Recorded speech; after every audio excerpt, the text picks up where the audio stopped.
Thanks, Alan. And perhaps the course starts now. So please no. Yeah. I'm not ready.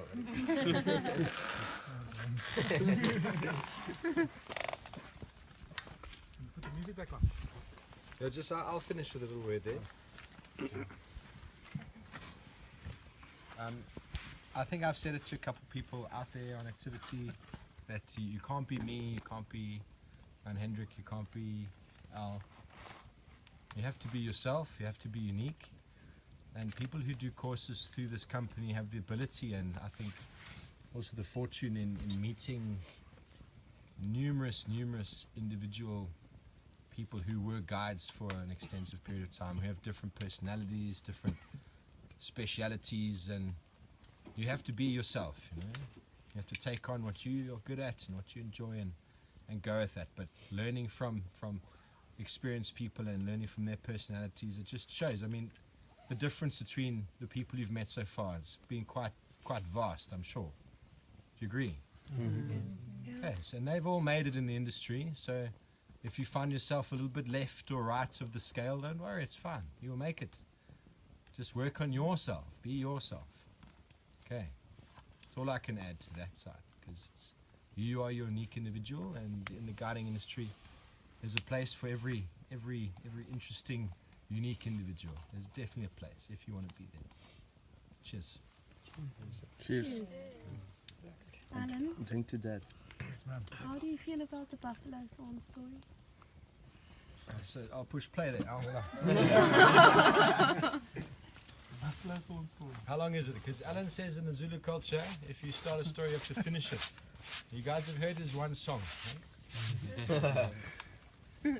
That was the first verse, I think. Yeah, this is the first verse. Tonight we do the second verse. Cool. Do I have to get the guitar? Buffalo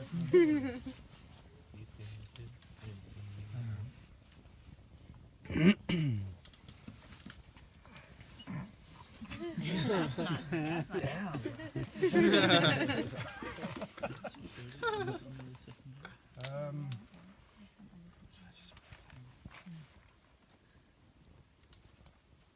I'm sure everyone has heard of the Buffalo Thorn, and you know the story about the thorns and the meaning is very brief and very kind of incredibly deep, but in trail law it's kind of just touched on, it's just brushed over. And I think it's important to pay homage to the origin of the story for a start. And if anyone has ever heard of the Wilderness Leadership School, it was started by two people, Ian Player and a Zulu guy. His name was Kumbu Matsubun. And he was the first person to bring this story into mainstream. It was all done in Zulu, and Ian Player would have translated it. And from those initial trails in Zululand, I think the story kind of seeped into kind of trail law along the way and arrived at eco training through this campfire. And it is a Zulu story, and I think everyone understands the meaning of the thorns. I think the duality of the thorns is a central kind of theme to the story. But there's a little bit more to it. I think each one of us probably is looking for some kind of stillness. I think we're all fighting something in ourselves. I think that's fair to say. It's all individual, and we speak a lot about the value of nature and wilderness and leadership in our lives, and what we can learn from nature as opposed to what we can learn about nature. But what is that all about? I think the elephant agrees. And just to start from the beginning, the buffalo thorn it's a very common tree, as Neil and Leo know. It's not a monkey orange, it's not a black monkey thorn.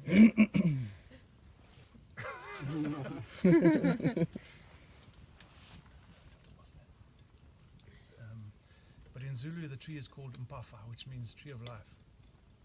And you find lots of animals will feed on the buffalo thorn. It's one of the few trees that sprout leaves in winter. So it's a very important form of protein in winter. It's like spinach in winter. The fruits are edible. Birds, monkeys, all civets, all kinds of animals will feed on the tree. Lions will use it as an emetic, a purgative. Allegedly, a man in a white coat has seen a buffalo reversing into the buffalo thorn and defending itself against lions, which I suppose could have happened.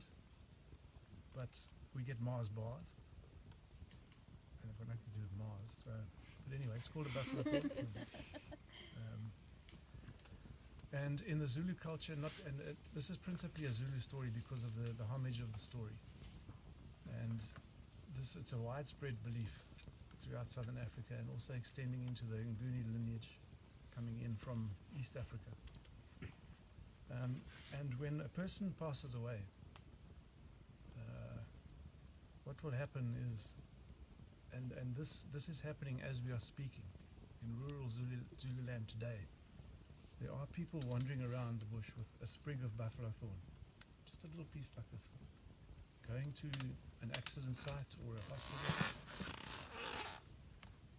or an old battle site or whatever it is, and trying to pay homage to this tradition, which is being lost. I mean, traditional wisdom and traditional knowledge everywhere you go, from Australia to America, from Norway to South Africa. Traditional values are being eroded faster than our grasslands. And I think it's important as guides and as communicators and artists that we are able to try and relive the story and try and remind people how valuable this is. But as we speak in Zululand, there are some people paying homage to the buffalo thorn.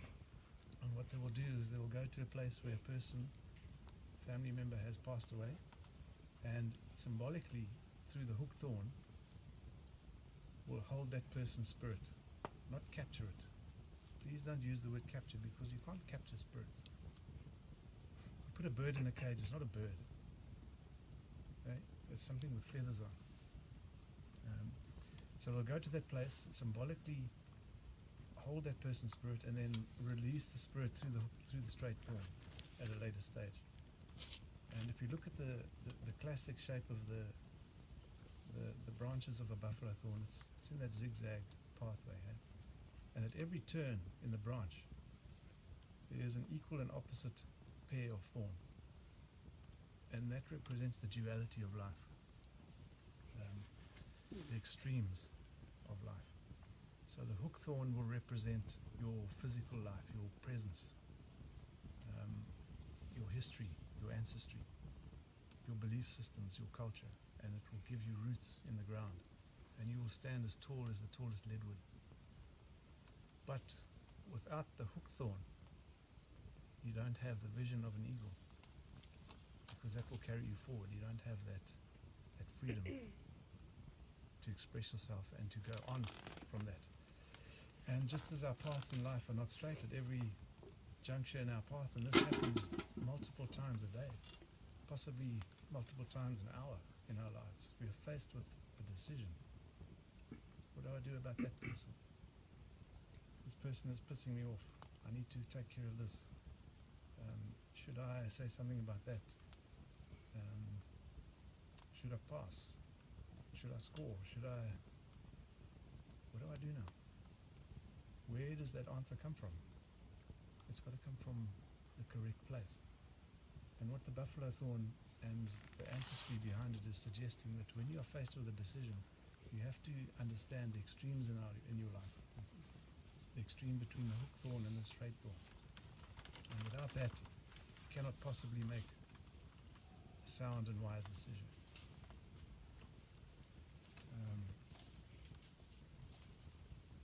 Because I think we all need this kind of stillness, and we need to kind of bring this ecological or natural intelligence to our life, because we're kind of of fucked up, eh? I think it's fair to say.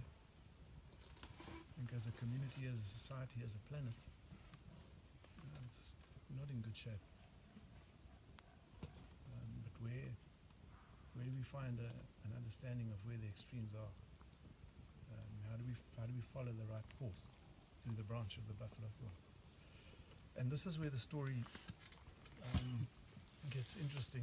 And if you can fuzz your focus for a wee while, and like Star Wars, go back to a place in 1879 in rural Zululand. The British colonial forces have just declared war on the Zulu nation. And the reason is corporate.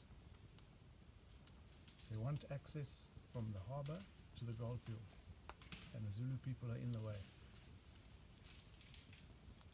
So what the colonial office does is they send out a series of ultimatums to the Zulu king, and one of the ultimatums is an impossible demand where they demand that the Zulu people change or alter their military-based social society because they're considered a threat. And what the Zulu people in those days did was, there was a form of conscription where the young guys went through the ranks of entering the army, going through a transitionary phase, just like this elephant bull is doing now, and finding their feet in society, finding out who they were, and then marrying and entering society and becoming a productive member of society. It was seen as a threat. So what the colonial office said was, disband that, or we'll declare war on you. And the Zulu chief, Cetshwayo at the time, he was a descendant of Shaka, who was a very famous Zulu king. He kind of thought long and hard about it for about half a second. And said, no, we cannot do this. We respectively say to you, we will keep the peace, we will do our thing, we just want to be Zulus. And the colonial office said, it's not good enough. So they declared war on him. They invaded Zululand on the 22nd of January 1879, and a few days later came to a place called Isandlwana, close to the Buffalo River, just inside Zululand. Now, if you've ever been to Isandlwana, or will ever go to Isandlwana, it boils the blood. It really does. It's an eerie place. And I suspect it was pretty creepy before this day. But after this day, it was off the charts. So basically what happened was the colonial force entered Zululand with about 3,000 men. They got to Isandlwana, and half of them went further into Zululand, the other half camped there.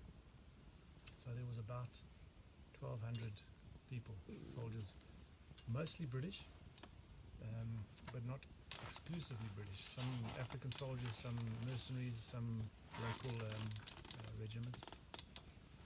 And they camped there, and to cut a long story short, the camp came under attack from a Zulu force, and this is where historians vary. Some say there was 5,000 people, some say there was 7,000 people. I've even read reports of 10,000 people attacking this camp. I don't think it's really relevant. It was a lot of people, and it was quite an intense few hours on the battlefield.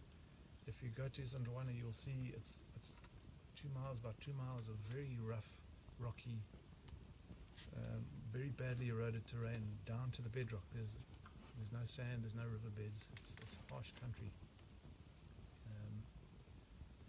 And what happened was, within a few hours, the camp was overrun by this regiment, multiple regiments of Zulu soldiers,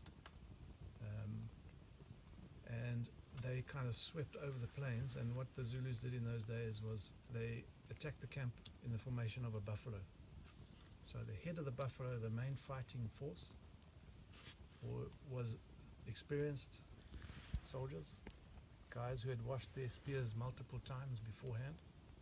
They all went in as the battering ram, and the younger guys encircled the enemy like the horns of a buffalo, and they closed at the back.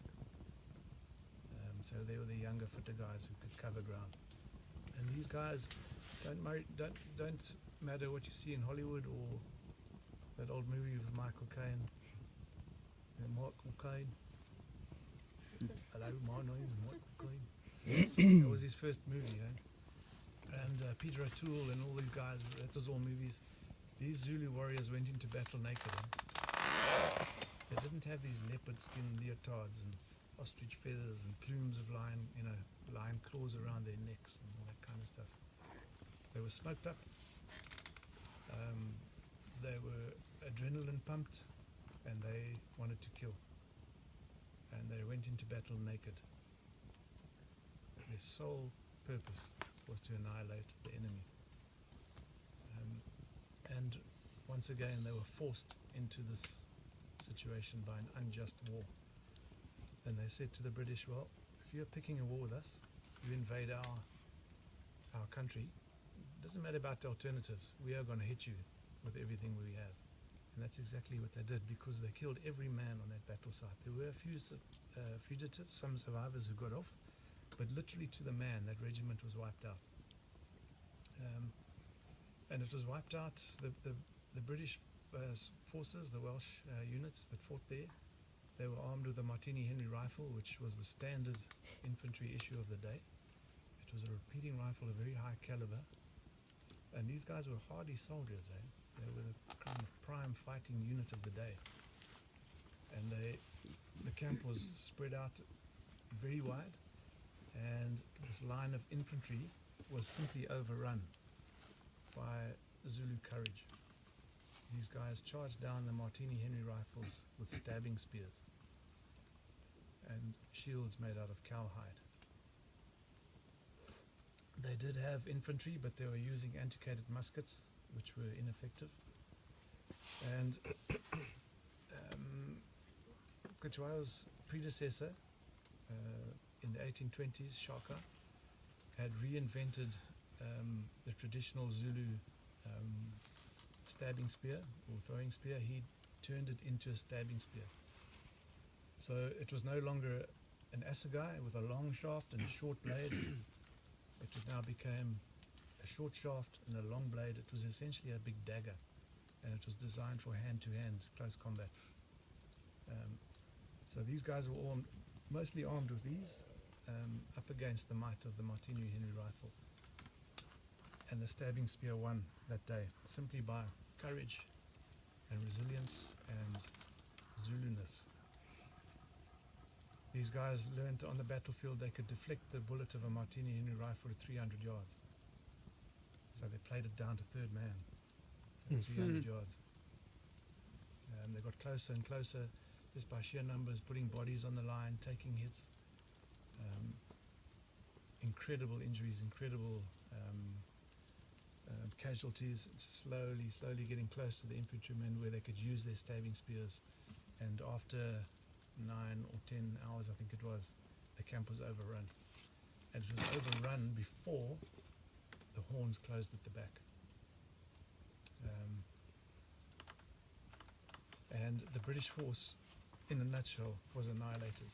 And that was the day that English, British and Welsh soldiery changed forever, because of a group of Zulu soldiers in a remote battlefield at Isandlwana.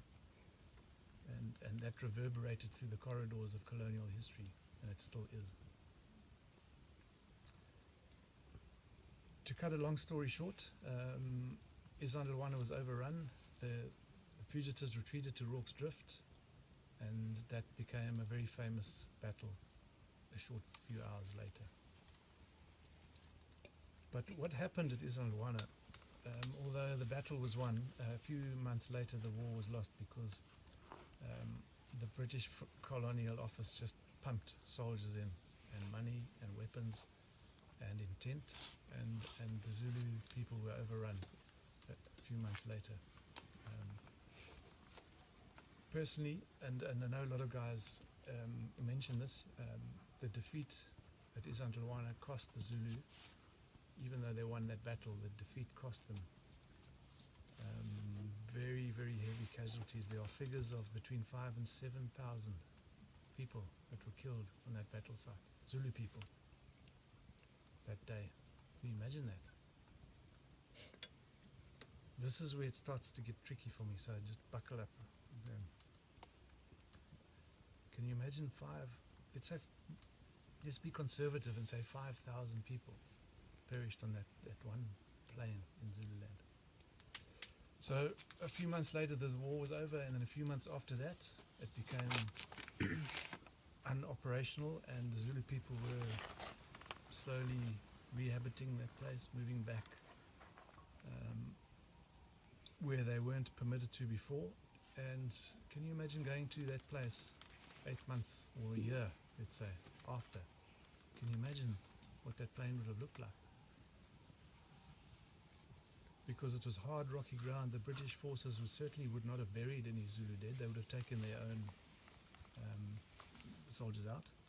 So the plane was covered in bones, literally covered in bones. Scavengers had scattered bones all over this plane. And can you imagine the brothers, aunts, uncles, fathers, sons of those 5,000 people walking around this plane, each carrying a sprig of a buffalo thorn, trying to find some understanding of what the fuck happened.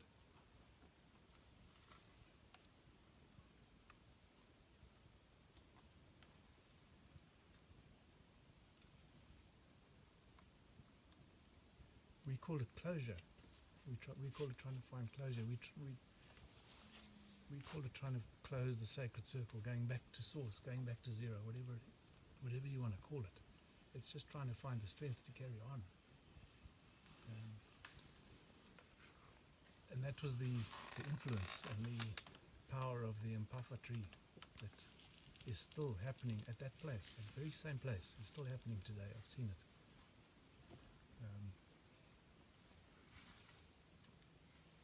And if you fast forward maybe 25, 26 years to 1915, I don't think there were any people who were there at Isandlwana that involved in the next chapter, but certainly cousins or brothers or sons or family members. During the First War, in 2015, there were over 1.5 million people killed in the trenches of Europe. So the Allied forces needed to supplement their fighting force. And word got down to rural Zululand in southern Africa that the Great White King, George, needed some soldiers to fight for him. And there was a regiment of Zulu people who volunteered after this to join the front and fight for the Allied forces. That in itself is for me beyond understanding, but that typifies the Zulu people. They are loyal. So this regiment was put together by a clergyman. His name was Samuel Emsley. Mostly Zulu people, some Xhosa people as well. And they were on their way. They got to England, and they were crossing the English Channel in a boat called the SS Mendi, which was a commissioned liner, on their way to France, to the front. And there was a collision at sea. A big boat called the Durrow, which was 3 times the size, ploughed straight into it, T-boned it, in the middle of the North Sea. This was on the 25th of February 1915, and it's probably quite cold at that time of year in the North Sea. The Mendi had 917 people on board. There were 6 life rafts, and it went down in 15 minutes. I think your lifespan in the water was probably about 20 minutes. All the guys that had commissions, whatever, they got onto the lifeboats. Samuel Emsley himself refused the lifeboat, and the ship went down in 20 minutes. And the regiment was not given a life raft. They were not given any commissions because they were a black unit from South Africa. And there were multiple eyewitnesses who saw this happen. there were 650 people that went down with the Mendi. But the guys that got off witnessed a Zulu regiment stripping down naked, doing a war dance on board the SS Mendi and stabbing the cold North Sea with their stabbing spears as they went down. My God, can you imagine that? But also, can you imagine the descendants of those people who today are not able to go to that place for the sprig of buffalo thorn? Not only is it in a faraway place, but it's in the middle of the sea. There's no grave. There's no place to go to. The bodies were not recovered. There were 4 chiefs from the Zulu nation who went down on the SS Mendi that day.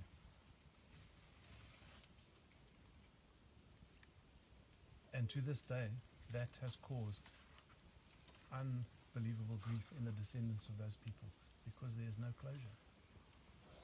There's not even a grave. And in 2009, the SS Mendi was declared an official war grave by the British office. And it's the worst maritime disaster in South African history.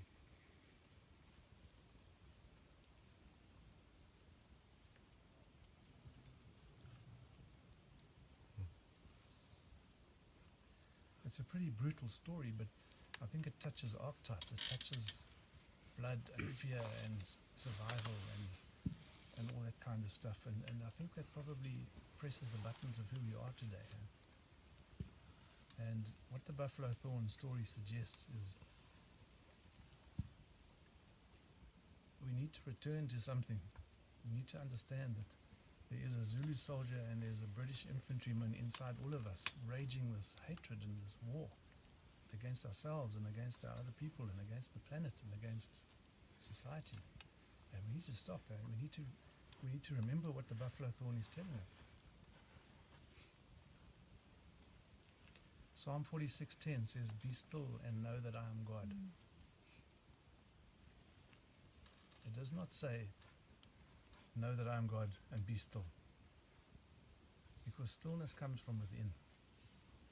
You don't have to find it in a tree or a spirit or a book or a story to have stillness. It's inside.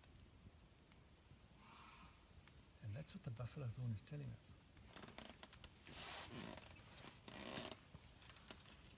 And a few years ago, there was a parchment that was discovered in Israel where there was a sketch of the image of Christ with his thorny crown and blood running down the face. And this crown had this funny, strange zigzag shape with a straight and a hook thorn, which suggests that the thorn of Christ was indeed an Mpafa tree. And wouldn't that be an amazing appendix to the story?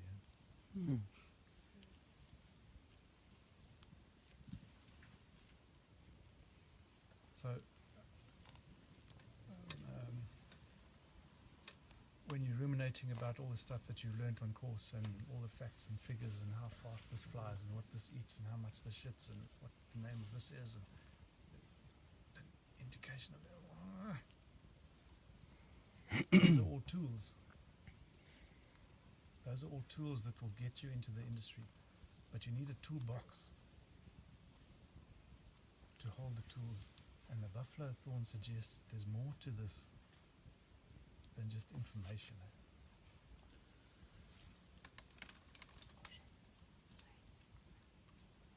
And I think the elephant will agree. Yeah. Right. So let's just sit, let's not change. We don't have to be quiet, we don't have to move around. The elephant has heard us talking for the past 5 hours. So just sit here. Let's put the music on, let's just sit here and just be ourselves and reflect inward who we are. Because hatred comes from within. Anger, frustration, hatred, racism are what we punish ourselves for other people's shortcomings. And I don't know, it just doesn't cut it. We need an ecological intelligence to bypass this and actually come back to ourselves.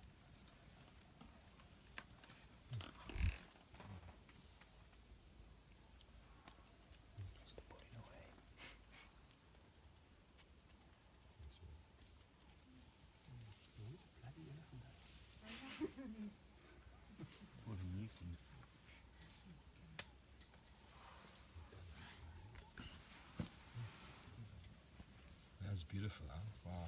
Thanks, Alan. Thanks, Alan. Yeah. Thanks, Alan. No worries, guys. I hope Caroline's not in a tent. No, don't worry. There you are. We're safe. Yeah, we're okay. Actually, I It's a big boy, eh? Oh, that's great. Yeah, maybe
He's on your pictures.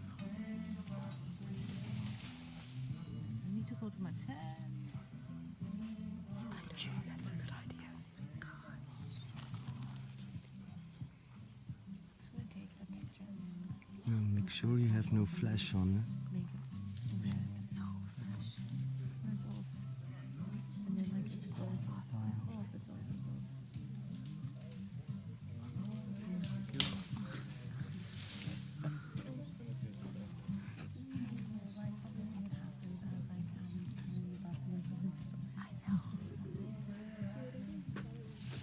Imagine, during the story, imagine we would have been sitting on that plane and